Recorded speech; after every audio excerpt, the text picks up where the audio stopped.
Ito nga pala si Rolly Matthew dito sa bayan ng Asinggan. Ako po yung chairman ng Bantog Sambahang Nayon na Multipurpose Cooperative. 15 years na po akong nag-aalaga ng kalabaw. Bali, nung wala pa yung aking kalabaw, may sinaksaka lang po ako na 2,500 na square meter. So talagang hindi kasya para sa aming pamilya kasi lumalaki na yung aking pamilya. Sa katunayan nga po, pag pumupunta ng school yung mga anak ko noon, naglalakad lang sila. Walang baon nga minsan.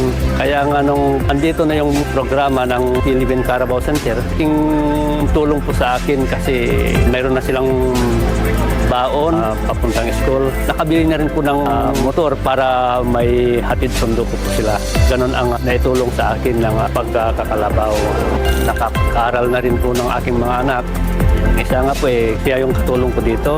Yung ating kalabaw, sabi niya sa akin na hindi tayo bugro pagka ganito lang. Tutulong ako sa atin.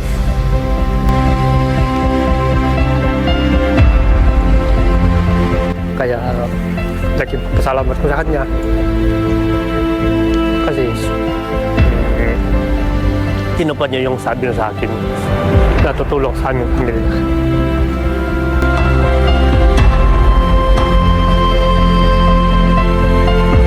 Saka yung isang anak ko na isa, nung nakapagtapos na rin, sabi aalis din ako para madagdagan pa natin. At ganun nga, nakabili na rin siya ng 4 na kalabaw.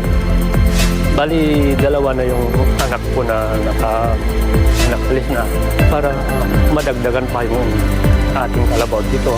Ay yung 3 na anak ko, nag-aaral ngayon. Sana nga po ngayong taon ay makapag-graduate na yung 4 kasi kumukuha siya ng abogado ngayon.